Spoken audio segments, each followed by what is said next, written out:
समाज अपने आप में एक बहुत बड़ा शब्द है, लेकिन जितना बड़ा ये शब्द है उतनी ही बड़ी बड़ी कहानियाँ समाज और सामाजिक परिवर्तन से जुड़ी हुई है।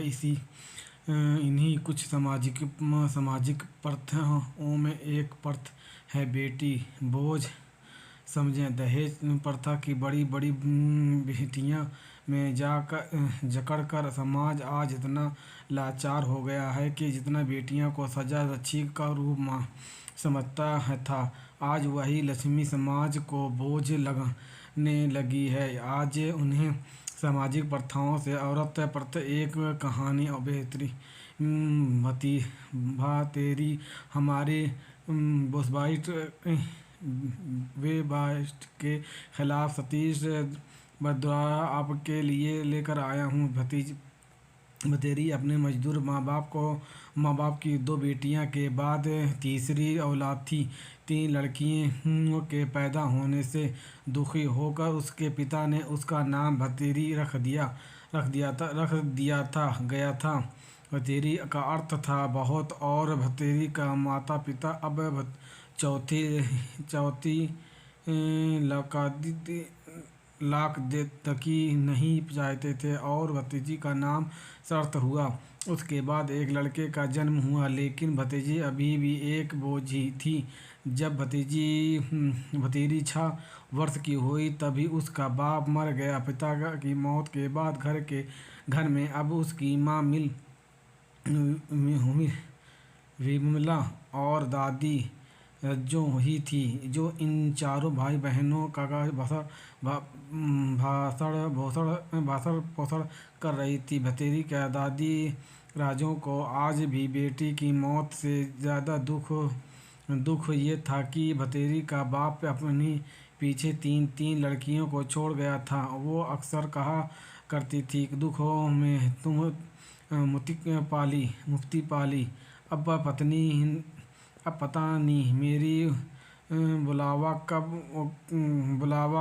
कद होगी, कद भगवान इन नरकों से मुझे मुक्ति देंगे। भतीजी की लड़की होने के कारण अपनी पूरी ज़िंदगी अपने परिवार के घाड़ और दुखतार के ही सही। पति की मौत के बाद तेरी की माँ विमला थी, भाव शून्य हो गई थी।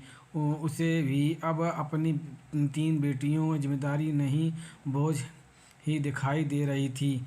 जब भतीजी 12 वर्ष की हुई तो उसे ब्लड कैंसर हो गया। डॉक्टरों ने बताया कि काफ़ी रुपया भी लगेगा और परिवार में से ही एक किसी के अपना में रज्जा किडनी देना पड़ेगा। डॉक्टर ने साफ कहा था कि देने वाले की जान को कोई खतरा नहीं होगा।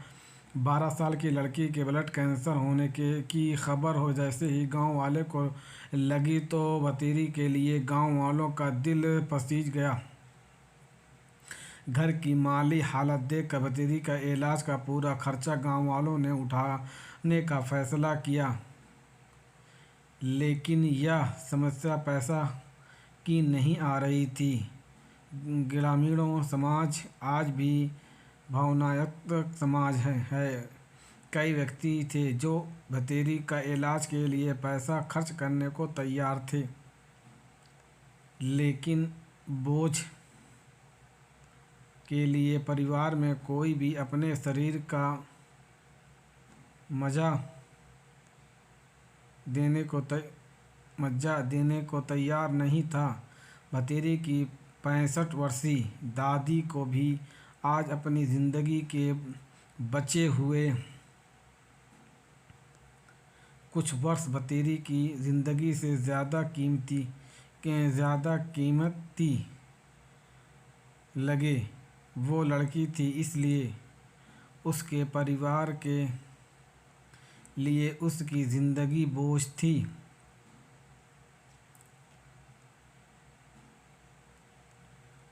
अपनी बीमारी से घुटती भातेरी आज मर चुकी थी। घर पर काफ़ी लोग जमा थे। सब भतेरी की माँ और दादी को ढाढ़स बंधा रहे थे। ढाढ़स बंधाता रहे थे और उनकी गरीबी को कोस रहे थे। आज मूर्त भतीरी का चेहरा शांत था। उसने अपनी ज़िंदगी में बस अपने परिवार की दुख कार सही थी और बाद में कुछ समय बीमारी की पीड़ा, लेकिन आज वो शांत लग रही थी। मेरे दोस्त, मेरे चैनल को सब्सक्राइब करना ना भूलें। अगर ये कहानी अच्छी लगी तो अपनी मोहब्बत से नवाजें। आपकी मोहब्बत सराखों पर। मेरे चैनल को सब्सक्राइब करें, बेल आइकॉन को प्रेस करें। हम इसी तरह आपके लिए कहानियाँ लाते रहेंगे। क्या इच्छा रही होगी उसकी अंत समय में। एक बार उसे कहते सुना था, माँ, आदमी मरने के बाद अलग अलग रूप जन्म लेवे हैं।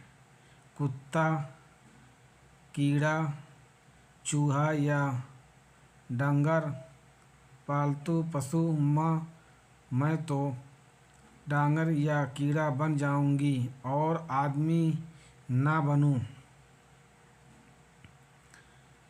देखिए, जानवरों को तो